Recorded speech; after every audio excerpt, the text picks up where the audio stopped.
Welcome to the Windows Computer and Technology channel, and we learned on the news today that Apple has said that, well, actually Tim Cook from Apple said that there is no amount that Microsoft could pay to have Apple use Bing as a search engine on their devices because it's just mediocre.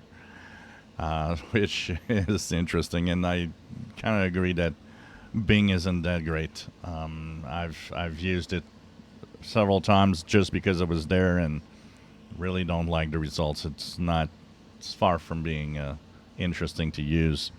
Now, another subject about Bing is that some users say that Microsoft is using kind of unfair tactics to have people use Bing as search by default. And what happens is that if you have the Bing wallpapers on your desktop PC, it might actually tell you, oh, you should click here to have more secure search. And that more secure search means that if you're using, for example, the Google Chrome browser, it sideloads the Bing extension in Google Chrome so that your search now becomes becomes Bing.